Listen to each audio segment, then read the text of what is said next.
Some secrets hide in plain sight, waiting for the right moment to unravel lives. For Mia, a young woman who thought she understood her marriage, and her husband Ethan, life took a dark, unforeseen turn when her brother-in-law Aaron came to stay. Little did she know, his arrival would reveal long-buried truths and ignite a journey she never expected. Suggests that family secrets, when revealed, can shake foundations, altering identities and relationships in ways no one could predict. But for Mia, the secret wasn't just hidden. It was woven into the very fabric of her marriage, a ticking time bomb waiting to explode. What happens when the truth finally comes to light? As soon as I got married, my husband took me to a small flat in the city. I lived alone in this flat, as my husband worked abroad. One day, my young brother-in-law came to stay with me in the flat. I was very troubled because the flat was very small, but I couldn't refuse him since it was his first time coming here to stay. The next day, there was a knock on the door. When I opened it, I saw my brother-in-law standing there, smiling. As soon as he entered, he said, "Sister-in-law, which one is my room?" There were only 2 rooms in the flat, so I gestured with my hand and told him he could stay in that room, while the other room was mine. My brother-in-law was very handsome. He was only 2 years younger than me, but he looked like a fully grown man. I gave him food, and night soon fell, so I quickly went to my room, locked the door, and lay down. I didn't interact with him much. Days passed in this manner. One night, I wasn't feeling well, so I let my brother-in-law sleep in my room. However, I didn't know that I had made a huge mistake that night. I was in a deep sleep when I felt his hand slowly touching my body, and a shock ran through me. But I had been alone for 6 months, so even though I didn't want to, I couldn't control myself and held his hand. Just a little while before, my mother-in-law's call had ended. She told me that Aaron would reach the city tomorrow as he had secured a job here. Hearing this made me uneasy, as I was living alone in a small flat, and my husband Ethan was working abroad. I never wanted to live in the city because I was from the village. Ethan's job was initially in the city, and as soon as we got married, he brought me here. But then his company sent him abroad. I asked him many times to send me back to the village. I told him I could live with my family, and my in-laws also lived in the village, but he insisted that I stay in his flat. For 3 months now, I had been living alone in the flat, and by now, I had become acquainted with many people around me and had settled in. However, hearing about my brother-in-law's arrival worried me. If my husband were here, I wouldn't have worried, but staying alone with my brother-in-law didn't seem appropriate. Still, I couldn't refuse my mother-in-law. When Ethan called that night, I told him what my mother-in-law had said. He replied, "This is a good thing. When he's there, I won't have to worry about you." I told him, "Ethan, but how can I stay alone with him in the same house?" He immediately got annoyed and said, "What do you mean? He's my brother. What danger could he possibly pose to you?" His harsh tone silenced me, maybe because I had disliked Aaron from the beginning. Ethan and Aaron were both distant cousins of mine. I didn't know them very well, but whenever there was a family wedding, everyone would gather. Ethan was always a mature person, but Aaron was talkative and somewhat carefree. He had a habit of laughing and chatting with girls, and from what I had heard from the village girls, they didn't even like looking at him. So, the thought of living with him in the same house felt wrong. His job meant that he might be here for several months, and if the job became permanent, he might stay for years, and Ethan wasn't coming back for another 6 months. I was deeply troubled by all these thoughts.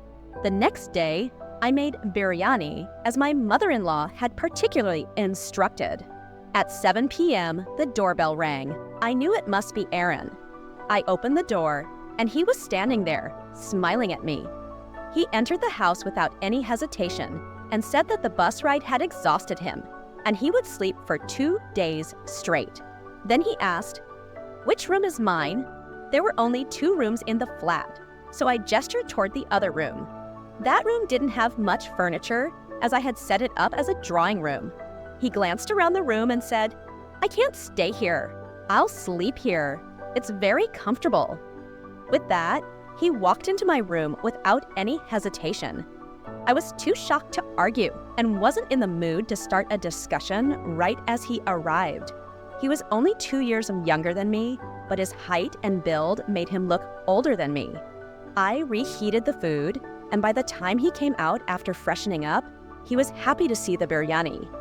He complimented my cooking and said, "Your hands have a great flavor. I'm eating your food for the first time because you moved to the city right after your marriage."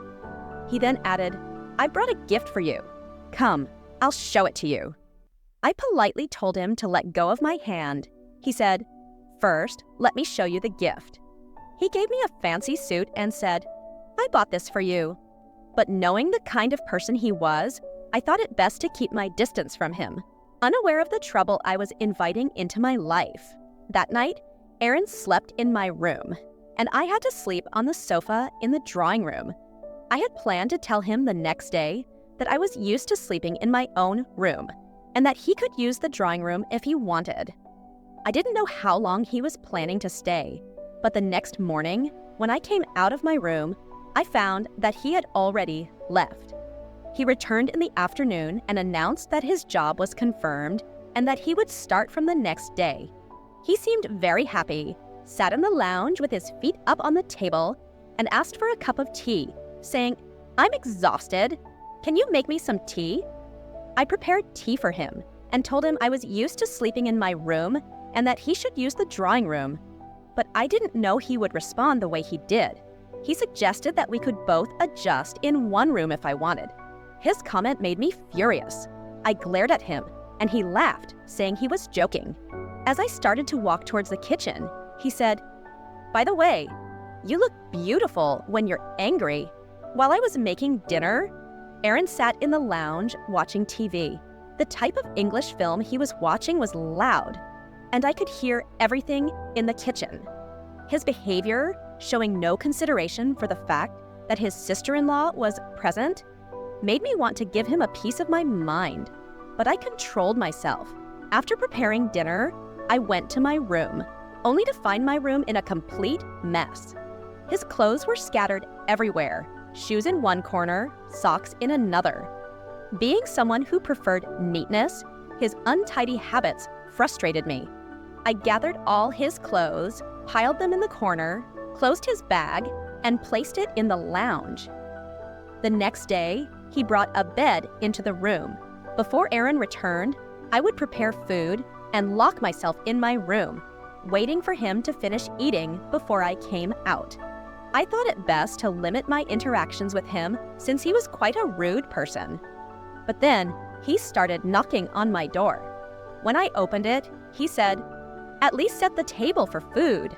I'm starving, and you don't even seem to care that someone is hungry sitting outside."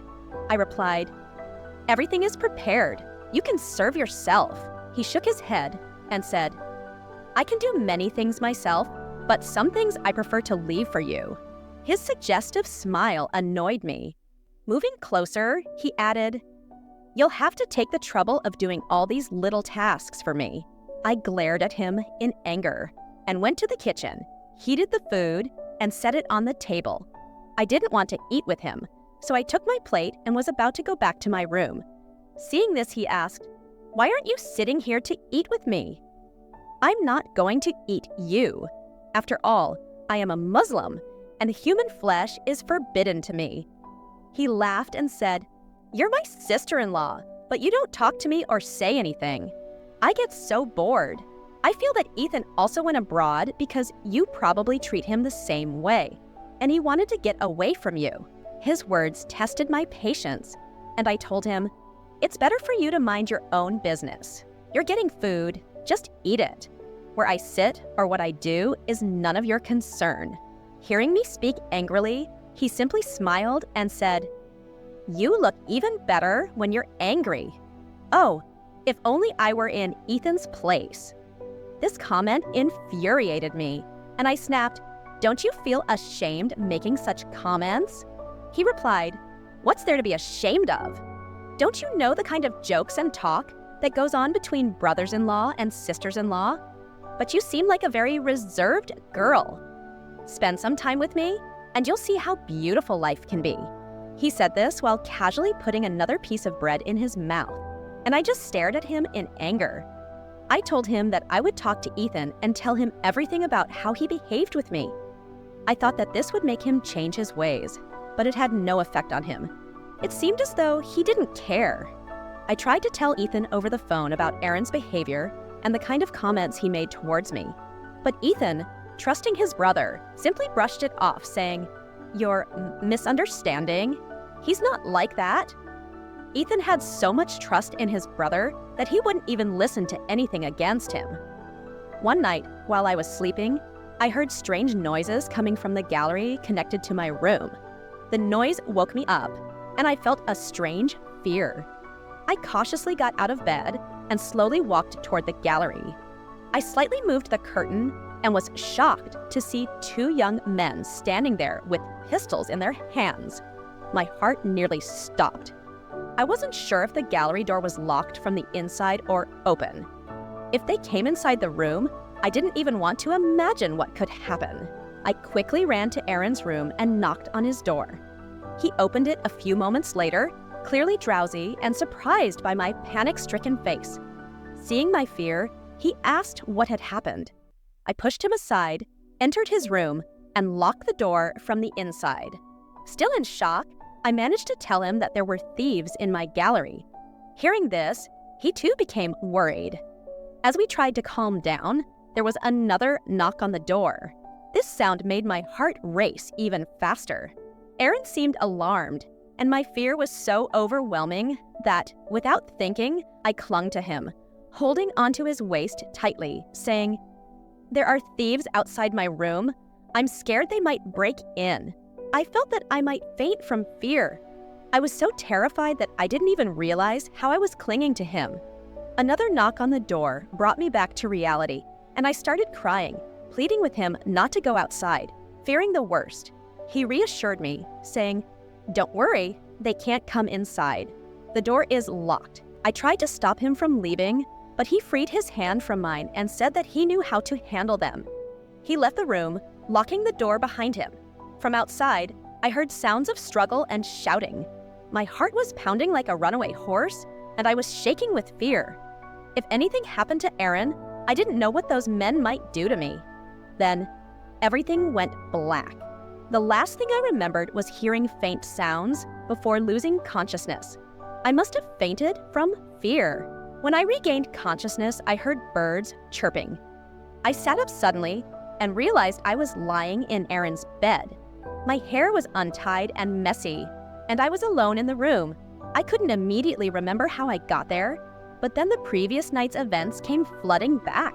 As the events of the previous night came back to me, I felt a surge of panic.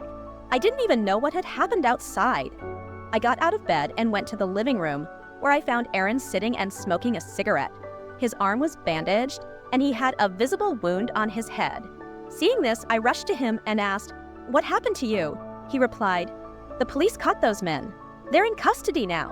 Then he looked away, almost avoiding my gaze. I asked him about the wound on his arm, and he explained, "During the fight, one of them fired a shot. The bullet grazed my arm, so I had to go to the hospital. You were unconscious, so you didn't notice anything." Seeing him like this, I realized that Aaron was not the person I had imagined him to be. His behavior seemed more serious now. He wasn't talking much, and for some reason, he had started smoking a lot. When I ate in front of him, he seemed lost in thought, barely even noticing me. A month passed, and during this time, I started feeling unwell.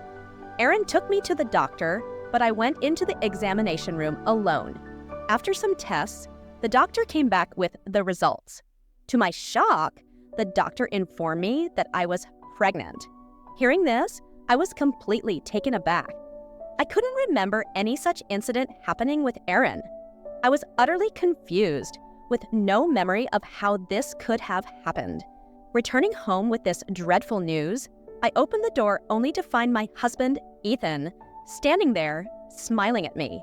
He said, "How do you like my surprise?" Seeing him made my heart skip a beat, and I felt both anxious and confused. Aaron stood nearby, visibly tense. Ethan walked towards me, but I couldn't gather the strength to tell him about what had happened with his brother. I was heartbroken and devastated, not knowing how to tell him that his brother had ruined me. Just as I moved closer to Ethan, Aaron suddenly stepped forward, grabbed my arm, and pulled me away from him. Ethan looked shocked as Aaron stepped between us and firmly told him to stay away from me. Aaron's tone was cold and stern, and Ethan's confusion turned into anger. Ethan demanded, "What's going on? Why are you behaving like this?" What Aaron revealed next left the ground beneath my feet trembling. He said, "You know exactly what I'm saying. She's my wife, not yours. Do you not remember that it was me who sat under the wedding veil? I was the one who accepted the marriage vows, not you." Ethan looked at him in shock as Aaron continued, "Yes, you made me do this, convincing me because you didn't want to marry Mia. You wanted to go abroad to marry someone else you liked, so you planned to have a temporary marriage with Mia. You told me that after a few years, we would tell her the truth and divorce her.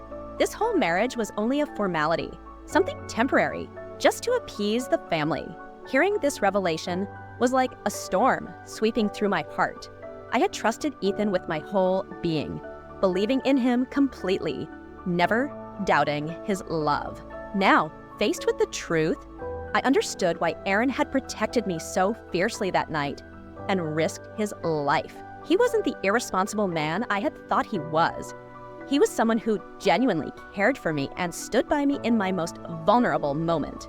From that day forward, my feelings towards Aaron began to change. I started seeing him as someone who had gone above and beyond to protect me. Today, I live a happy life with Aaron, who has shown me kindness and love. I learned through this experience that appearances can be deceiving and that we should never judge someone's character hastily. Before raising a finger at anyone, it's essential to understand the true nature of their actions.